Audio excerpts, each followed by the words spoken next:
You know what's truly amazing?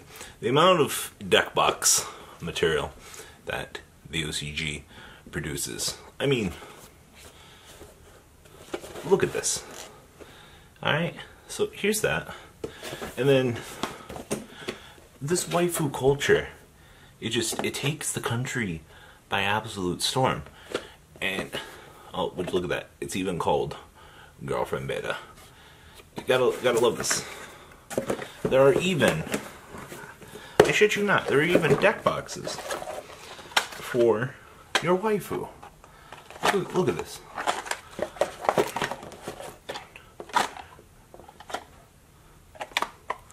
Yeah, this is how I choose to live my life. No judgeroni my pepperoni, for this is my life story. Let's get into our metagame discussion, shall we? Oh yeah, waifus. Don't judge Purple Robbie. You guys know I'm a purple chicken nugget.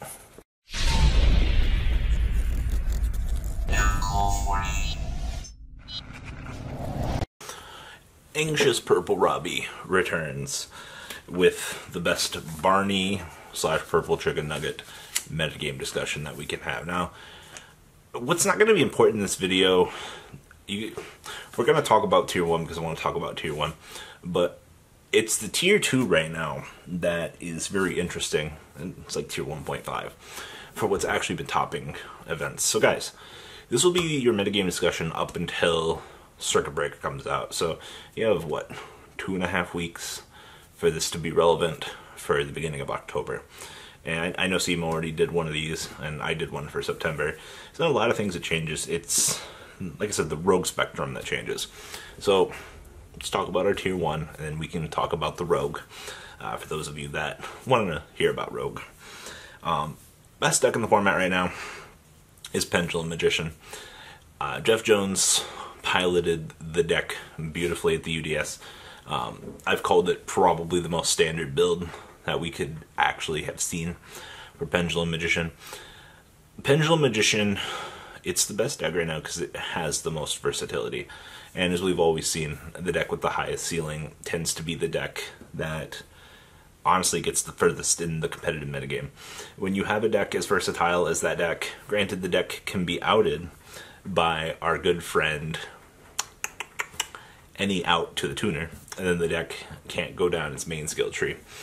But here's the thing though, you have a deck that has incredible outs to itself, incredible powering, and it has Decode Talker, if you're playing it. You don't have to. Apex Avion for negation. You have all of your synchros that can out in certain situations. You can get to those synchros at pretty much fucking free. And then you have Xyz for the other half of your questions. It's honestly, it brings the whole general theme for what the deck from that era needed to do. It brings it home beautifully.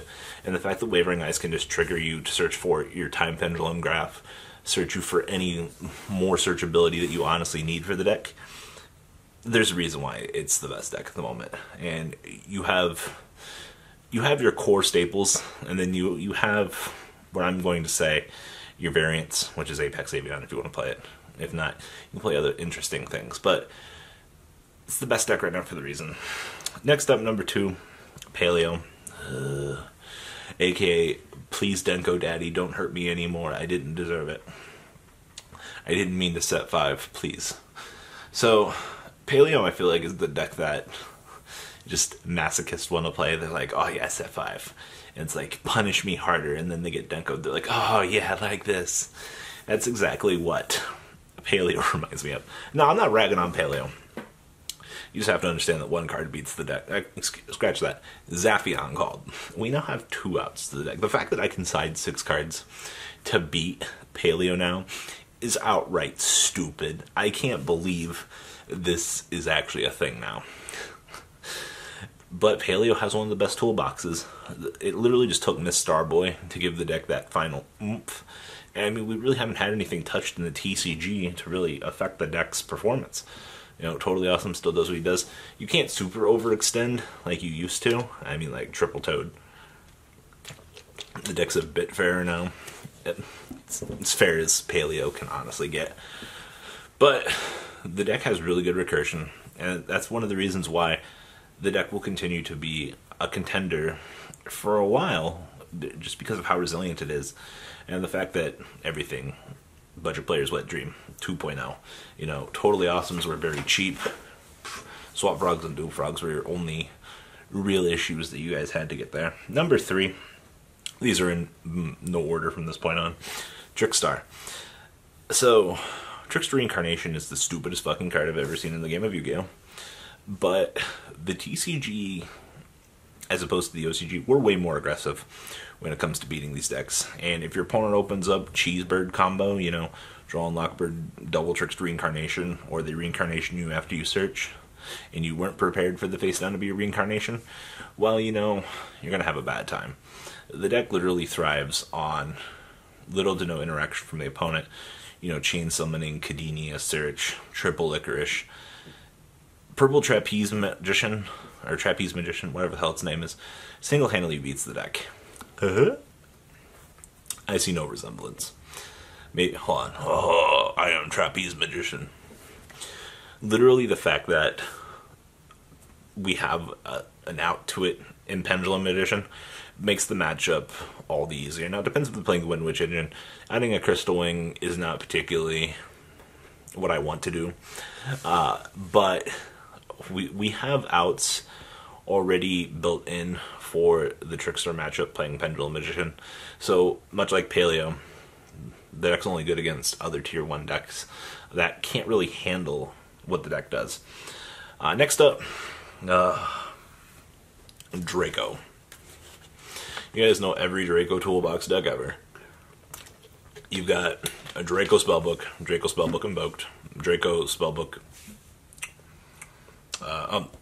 Don't forget Paleo is playing Blue Boy now for Spellbook. So anyway, Draco, you've got Draco Invoked, Draco, I guess pure counts with Spellbook, Draco Wind Witch Invoked. Yeah, Draco's got so many things going for it right now. The deck evolved and did what it needed to do. The deck became an engine, which you even have Draco ABC. Kudos to, I believe it was Calvin Tahan piloting the deck at the UDS. Such a train wreck. I heard so many people playtesting similar builds to Calvin, and all I heard was, I don't know how we got this far. The deck was just brick, brick, brick, brick, brick. Draco has very good mobility. The deck beats Paleo too. The deck has very consistent matchups all the way around, except for, you guessed right, Pendulum Magician. But outing a Masterpiece isn't too hard for a lot of decks, and honestly, they hit Draco just right that it became an engine, and I'm honestly hoping that Masterpiece's pure existence will kind of alleviate some of the bullshit that we're going to have to deal with from Spirals. But until later on, however you want to play your Draco slash deck, you have so many engines. You just got to be aware that it is a contending metagame deck at the moment. Next up, 60 card whatever the hell you want to play.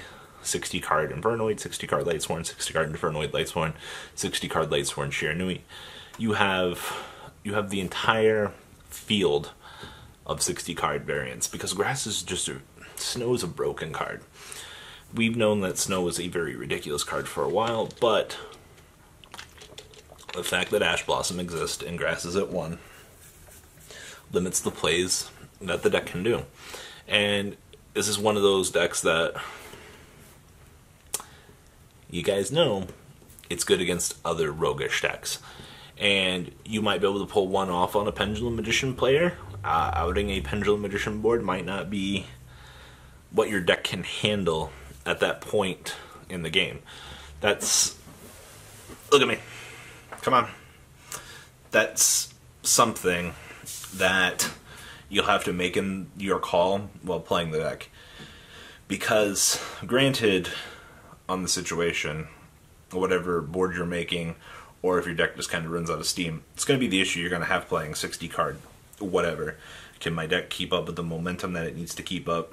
Did my Minerva Mills actually not suck? These are all questions you're going to have to ask if you're playing that variant. And then next up, A, B, and C. Now, I've heard the comments so far from many people, And they're like, just let ABC die. And they've even compared them to the Blackwing players, the locals, that just won't let Blackwings die. ABC are there. If you get Dragon Bustered off of left field, you need to be aware that it's a deck. Now, this doesn't necessarily mean that it's a good deck. It just means that the deck is there.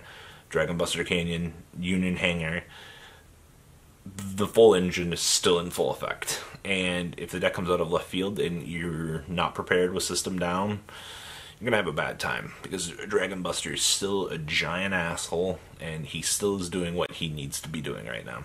So I wouldn't be shocked if you play an event if you don't see a couple of ABC decks, because the deck is just very generally one of the best decks that can be played for budget reasons.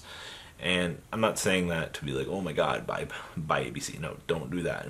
It's, if you have the deck, this is your list of good decks that you can play at the moment. You know, it's not bad. Alright, so now we're through Tier 1. Whew. What a workout. Tier 2. I want to start right on Cosmo.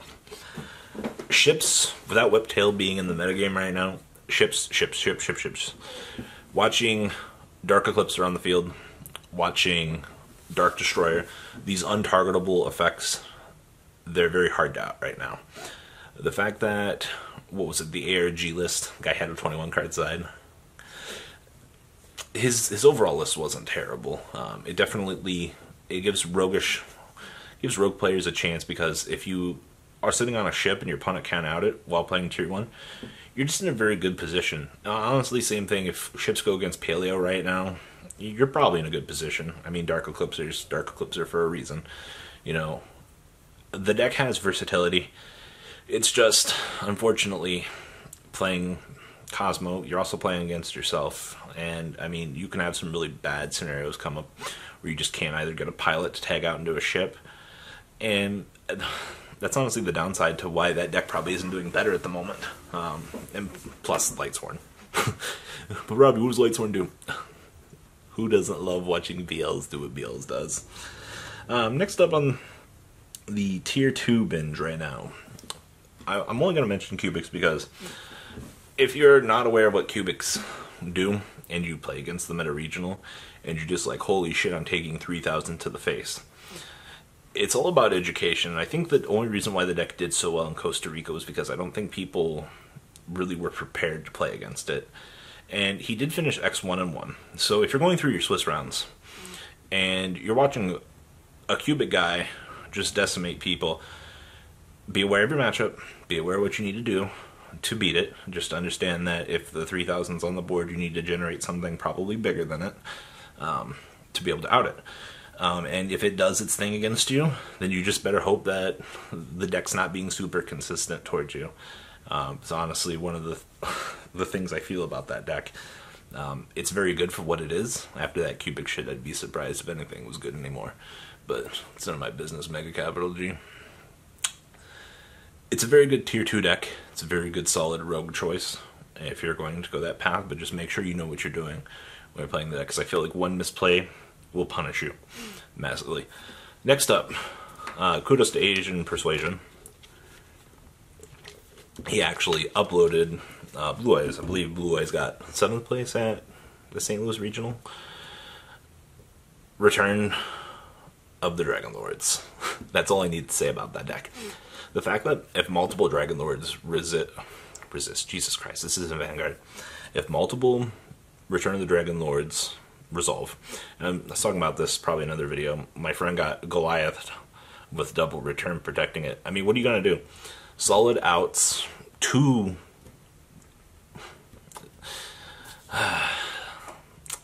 Robbie, why can't you come up with a thought right now about Blue Eyes? Because I don't consider it a real deck. Blue Eyes is one of those decks if you're not prepared for it, like Cubics. I feel like this whole list is just, if you're not prepared for this, you're going to lose to it. And Blue Eyes doing what Blue Eyes does, I've heard a few people being like, well, Blue Eyes needs more extenders. I think people need to realize that Blue Eyes, you can play it a little bit slower, and you'll be fine. You don't need to just overextend and roll like most of the other stupid mentalities have had. Adjust your deck to the speed of the game. Play slower. Don't. you don't always have to make a turn 1 board. Sometimes Spirit Dragon tag out is all you really need, you know. So there's that. Next up, this one's actually a shocker to me. I was watching Dueling Book. I was watching a lot of the first week of Dueling Book. I don't know what the guy's name was. I was just kind of going through high rated. There was someone playing Block Dragon Electromagnet Wares. Now, I didn't watch any of his combos. I didn't watch anything. I just watched Block Dragons resolve into what Block Dragons did. And I watched the big Magnet Warrior guy come out. He was in top rated. He was 600-700 when the highest was 800. And he was always at the top tables. I don't know what his record is today, but I watched a lot of players not know how to handle Block Dragon, and the fact that Block Dragon could just separate. It wasn't 60 card Magnet Warriors or anything spicy. I believe it was 40, 42. I'm not sure on the exact number, but the deck was doing what the deck needed to do, and the deck was outing a lot of things that I didn't think it could out, and just the fact that Block Dragon could just recur. It's the big looking dragon thing. I was very shocked, and I'm putting that deck on the tier 2 list because I don't think a lot of people know what to do with the deck. I don't have a list for you guys, but Block Dragon seems like something that people should be scared of because of what that deck does. Next up, Spiral's pre double helix. I say this all the time, and no one really seems to catch on. The deck's a very good tier 2 deck. The deck will catch you off left field. The deck doesn't need double helix to be really good right now. It's the sleeper deck in the format. If you're playing against that deck and they make a really disgusting board against you, and you're just super fucking dumbfounded at what the hell just happened to you, you probably just got spiraled by a really good spiral player. The deck requires a lot of skill, a lot of execution, and it's one of the sleeper decks in the format if you can do what your deck needs to do. I've seen the deck function. The deck did get a regional top this past weekend as well, outside of just locals. But pre-double helix, it is a threat. It all depends on if they open first and do their combos. Next up, True Dino, True Draco, whatever you guys want to call the remnants of the deck. It got a top 16 at a regional, I believe, somewhere down in South America. You might be like, oh man, top 16, double evolution pill. Super ultimate conductor looking Megazord guy. Still very much a threat to the metagame. And I don't think a lot of people want to admit that all of a sudden, out of left field, they could just literally lose the entire game because they weren't factoring for ultimate conductor. And much like I've said with everything on this list, if you're not prepared for something, this wasn't your standard Rescue Rabbit build that everyone's been trying to play. It's just double evolution pill, roll with it, and go. And punish the opponent with big monsters. It's definitely probably the best way to play the deck at the moment, and it's going to continue to be that way. And then last on my list, World Chalice. You guys lost Emerald. For some reason, it's going down on the rogue list. Asian Persuasion, I believe, profiled a top 16 variant of World Chalice. Deck doesn't need Emerald. The plays that the deck can make are a little bit more limited without Emerald, but you still have Waterfront for your infinite Gamma Seal loops. You can still produce firewalls out your ass. Ningrisu draw 3 still relatively good. It's all about, honestly, just your ending board, and if the hand you drew can get you there. And I honestly feel that way about all these decks that I mentioned so far: Cubics, Blue Eyes, Magnet Warrior, Spiral, True Dino, World Chalice, hell, even some of the tier 1 decks. If your opening hand can't get you to where you need to be, then you're not going to have a good time. You're going to be in a losing situation very quickly. And I honestly think that that's my issue. If I'm looking at the tier 2 list, I'm thinking that I'd probably want to try Cubics and Spirals as my first picks over World Chalice. And no, if I don't think people are going to want to play against Ultimate Conductor, then I might go down the True Dino road. It depends on how much I think I can resolve Double Evolution Pill. and punish my opponent with Ultimate Conductor. Outside of that, tier 2 list. Yeah, I'm sure there's many other decks right now. These are only the ones that have been getting top 16, top 8 at regionals. The meta is a lot more healthy than I think people want to give this credit for. Having 6 tier 1 decks and having tier 2 top, it's a very good sign of a metagame. And enjoy your small window before we get double helix. And to those of you that I've seen multiple posts on Zodiac as of late. To those of you that I don't know if you're trolling or you're just completely ignorant to the metagame, but I've read some posts that like double helix isn't going to make the deck tier 1. You know, spirals won't be tier 1 double helix. My dude, I don't know who let you out of the Yu-Gi-Oh basement, or like you're one of those people that won't believe it until you see it. But spirals will be tier 1. The combos that deck generates are absolutely ridiculous. And if you're being completely oblivious to the fact, you are living in some far-off magical world called some third-rate country. And I don't know what to tell you, because when double helix comes for you, brother, you're not going to have a fun metagame experience. So get those Ghost Reapers ready. That's all I got for this, guys. Share your metagame discussion. What do you think I missed down below? Tell me how right or how wrong I am. This is my analyzation off of this past weekend. And me and water bottle. And the fact that I look like a purple chicken nugget. Signing out. Deuces. Enjoy your video. The ride never ends, guys. Make sure you enable those notifications to get the latest videos that are being posted on this channel. Make sure you guys check out VanCole40 for my Cardfight Vanguard channel. And join me and House of Champions on the Zodiac Duelist TV Twitch stream. I will be interacting with our audiences. And please check out No Limit Gaming and LGTCG.com for the cheapest trading cards on the market. Thanks for watching, guys, and please have a good day.